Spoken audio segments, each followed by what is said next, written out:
الحمد لله رب العالمين والعاقبة للمتقين أما بعد فأعوذ بالله من الشيطان الرجيم بسم الله الرحمن الرحيم رب اشرح لي صدري ويسر لي أمري واحلل عقدة من لساني يفقهوا قولي درود پاک پڑھ لیجیے اللهم صل على محمد وعلى آل محمد كما صليت على إبراهيم وعلى آل إبراهيم إنك حميد مجيد اللهم بارك على محمد وعلى آل محمد كما باركت على إبراهيم وعلى آل إبراهيم إنك حميد مجيد آج جو ہم ذکر کریں گے رمضان المبارک کا جو مہینہ بہترین رحمتوں کا مغفرت کا جہنم کی آگ سے آزادی کا جو مہینہ گزرا ہمارا جو اب بالکل اختتام پذیر ہے اور اس کی برکتیں اس کی جو فضیلتیں ہم نے حاصل کی اللہ کے تمام بندوں نے نہ صرف بلکہ ہم یہ کہنا چاہیں گے نہ صرف مسلمانوں پر اس کا کرم اور فضل ہوا بلکہ غیر مسلموں نے بھی بہت فائدہ اٹھایا اس لیے مہینہ سب کے لیے رحمت بن کر آتا ہے اور اس میں ہماری بہترین تربیت ہوتی ہے عبادتوں کے لیے ایک ذہن بنتا ہے اور جسم جو ہے طویل عبادتوں کا عادی ہوتا ہے پوری طرح ایک ہمارا اور ذہن جو ہے وہ روحانیت کی جانب مائل ہوتا ہے ذکر و اذکار کرتے ہیں قرآن کریم کے جو معمولات ہیں وہ عام حالات سے کی نسبت ہم زیادہ شدت کے ساتھ قرآن کریم کی تلاوت ذکر و اذکار اور دعائیں اور یہ ساری چیزیں جو ہے اور ضرورت سے جتنا بھی ہم کہتے ہیں مہنگائی مہنگائی لیکن آپ دیکھیں مہنگائی کے باوجود جنہوں نے دسترخوان لگانے دسترخوان لگ رہے ہیں خرچ خیرات ہو رہے ہیں اللہ کی مخلوق اور ہمیں یہ پتہ نہیں آپ ایک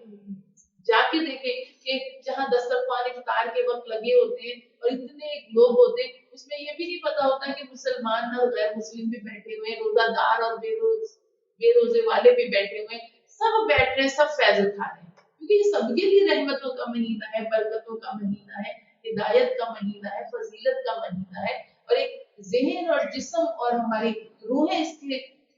آشنا ہو جاتی ہیں ان طریقوں سے لیکن ہوتا کیا ہے یہ سارے معاملات لیکن دیگر چیزیں ہوتی ہیں جس طرح ہم کوئی دعوت کرتے ہیں دعوت کا اہتمام کرا جناب اتنا کھانا بنے گا اتنی چیزیں ہوں گی اور یہ دعوت کے اختتام پر اب جو بچا کھانا اسے اٹھا کر گھر میں ہم اسٹور کر لیں گے نہیں ایک دعوت ایسی ہوتی کہ جس میں کھانا جو بچتا ہے وہ کہتے ہیں یہ جو آئے ہیں کھا چکے ہیں ان کو باندھ کے یہ ساتھ لے کر جائے یعنی کیا پتا چلا رمضان کی رحمتیں یہاں ختم نہیں ہوتی بلکہ باندھ کے لے کے جاؤ پوری زندگی میں اس طرح دعوت میں کہا جاتا ہے کہ اب یہ ساتھ بھی لے کے جائیے گا آپ کھاتے رہیے گا بچوں کو بھی کھلائیے گا ساتھ تو اللہ تعالیٰ انہیں یہ اس مہینے کی جو برکتیں اور رحمتیں وہ آگے تک ہمارے حسب حال رہتی ہے تو گویا ہمیں باندھ کے بڑی بڑی گانٹھیں دی جا رہی ہیں کہ یہ لے جاؤ اور اس کے ساتھ کرتے رہو تمہیں برکتیں تمہارے ساتھ چلیں گی اس مہینے کی یہ برکتیں یہاں ختم نہیں ہوں گی یہ چلتی رہیں گی تو یہ ایسی رحمتیں ایسی برکتیں اللہ تبارک و تعالیٰ ہمیں عطا فرماتا ہے اور پھر اس کے بعد جو عید کی شب آتی ہے ہماری اور جس میں کہ کہتے ہیں کہ اللہ تعالیٰ انعام دینے کے لیے بیٹھا ہے آئے اور انعام فرسٹ سیکنڈ تھرڈ سب کو انعام مل رہے ہیں اور کوئی انعام سے محروم نہیں ہے لیکن انعام ملنے کے لیے ہونا کیا چاہیے ہمارا موجود ہونا چاہیے ہمارا وہاں موجود ہونا چاہیے تو یہ انعام ہمیں ملے گا اگر ہم اپنی جگہ پہ کوئی ہے ہی نہیں عموماً دیکھا ہوگا جس دن رزلٹ ڈے ہوتا ہے اور اگر کوئی فرسٹ آنے والا بچہ ٹاپ کرنے والا بچہ آج کسی مجبوری سے نہیں حاضر ہوا اس کا انعام روک دیا گیا وہ آیا نہیں ہے اس کا انعام روک دیا گیا تو جب بندہ اپنی جگہ پہ موجود نہیں تو وہ انعام دیا کسے جائے گا جی بتائیں یعنی اللہ چاہتا ہے کہ اس رات کو شکر گزاری میں اس کا شکر ادا کرنے میں رونے میں اس کی بارگاہ میں عرضیاں کرنے میں کہ یا اللہ یہ ساری عبادتیں قبول اور مقبول فرماتے ہوئے آئندہ بھی تا حیات ہم پہ اپنی رحمت ہم پر اپنا لطف و کرم یوں ہی جاری و ساری رکھے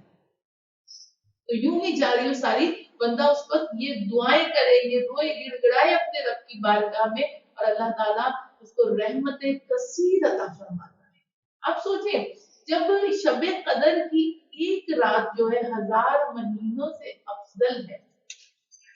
تو یہ جو رمضان کی آخری رات ہے یہ کتنی افضل ہوگی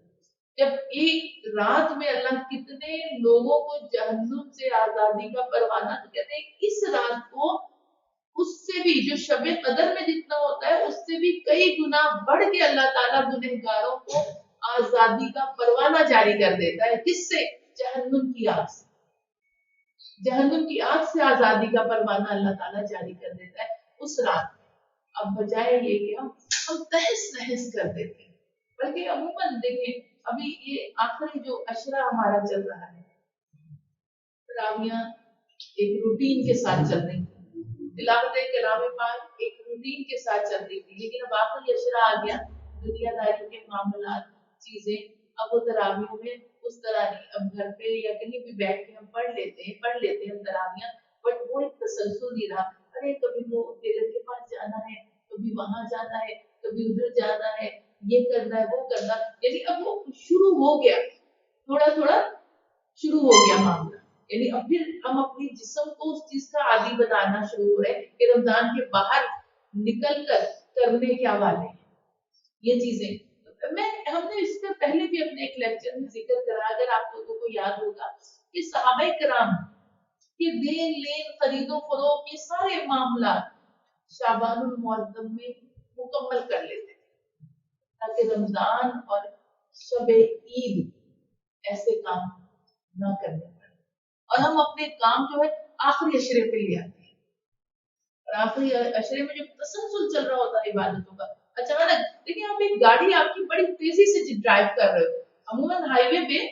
کسی شاہراہ پہ آپ ہوتے ہو، آپ گاڑی بڑی تیزی سے ڈرائیو کر رہے ہو کہ اچانک جانور آ گیا، کوئی انسان آ گیا تو کیا حال ہوتا ہے؟ بریک لگتی ہے، زور سے بریک، ایمرجنسی بریک، اور وہ بریک کیا کرتی ہے؟ ہماری گاڑی کو گھما کے رکھ دیتی ہے، الٹا کے رکھ دیتی ہے. یہ بریکیں لگنی شروع ہو گئی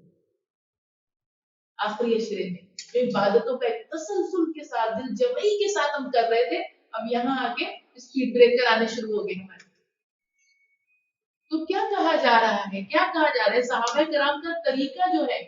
وہ یہ تھا کہ وہ ان سارے امور کو پہلے سے کر لیا کرتے.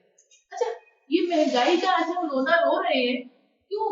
یہ مہنگائی ہماری وجہ سے ہی ہے. ابھی ہم نے جا کے اور قیمتوں کو آسمان پہ چڑھا دیا کہ ابھی لینا ہے 2 مہینے پہلے شاپنگ کر کے رکھی، 1 مہینہ پہلے شاپنگ کر کے رکھی، ابھی لینا ہے تو دکاندار بھی اب قیمتیں آسمانوں پہ. یہ ہمارا بیچ میں بڑا عمل دخل ہے، ہر چیز کی قیمتیں جو آسمان پہ چڑھی جائے اور ہم اس کے بنا گزارا ہی نہیں کر سکتے. یہ کیسے؟ کسی چیز کے بنا بھی گزارا کرنا چاہیے. یہی تو جو مشائخ ہمارے گزرے، جو ہمارے اکابرین گزرے، جو ہمارے اولیاء اعظام گزرے، انہوں نے اپنی زندگیوں سے ہمیں اسباب کیا دیے کہ جو چیز کو دل اگر کرتا تھا وہ کہتے تھے نہیں یہ آج میں اس نفس کی اس خواہش کو کچلوں گا تاکہ اس نفس کو مجھے زیر کرنا آ جائے. اسی طرح تو اس کو نفس کو کچلنا ہے کہ یہ زیر ہو، یہ سر پہ نہ ہمارے چڑھے، یہ ہم سے اپنی منمانی نہ کروائے، بلکہ یہ زیر اس کو پتا چلے ہم نے اس کی نہیں مانی، اس کو اسی طرح ہم نے اس کو کمزور کرنا ہے. نفس کہہ رہا ہے کہ آج ہم یہ کھائیں گے یا یہ پیئیں گے، ہم کہیں گے نہیں تو یہ سرکشی کر رہا ہے، آج ہم نے کھانا ہی نہیں، آج ہم نے کرنا ہی نہیں. یہی تو ہے انسان کا انسان ہونا. اللہ تعالیٰ نے جانور بنائے، شہوات رکھ دی، خواہشات رکھ دی، ان کے لیے کوئی حدود قیود نہیں، لمٹ نہیں ہے. اللہ تعالیٰ نے فرشتے بنائے، روحانیت رکھ دی، عبادتیں، ذکر و اذکار یہ رکھ دیا. اللہ نے انسان بنایا، روحانیت، عبادات، شہوات دونوں رکھ دیا. اب اشرف المخلوقات ہے تو سنبھل کر چل، اشرف المخلوقات ہے تو سنبھل کر چل اور بچ کر چل، اپنے نفس کو کنٹرول کر کے چل، تاکہ تو اشرف المخلوقات، تمام مخلوقات سے اشرف ہے. تو کیسا اشرف المخلوقات ہے کہ تجھے اپنی خواہشات کو کنٹرول کرنا ہی نہیں آ رہا؟ تو کیسا نبی کریم صلی اللہ علیہ وسلم کا غلام ہے؟ یہ کیسی کنیز ہے کہ اپنے نفس پر کنٹرول حاصل ہی نہیں. تو یہی چیزیں بتائی جا رہی ہیں کہ عبادتوں میں خلل آتا ہے، پھر بے شمار خلل آنے شروع ہو جاتے ہیں، ذکر و اذکار میں آتا ہے. لیکن جو بازار ہے یہ تو شیطان کی مورچہ گاہیں ہے. شیطان یہاں بیٹھتا ہے، کبھی وہ آپ کو تاکتا جھانکتا ہے، کس طرح نامحرم مردوں کی نگاہ سے شیطان آپ کو دیکھ رہا ہوتا ہے.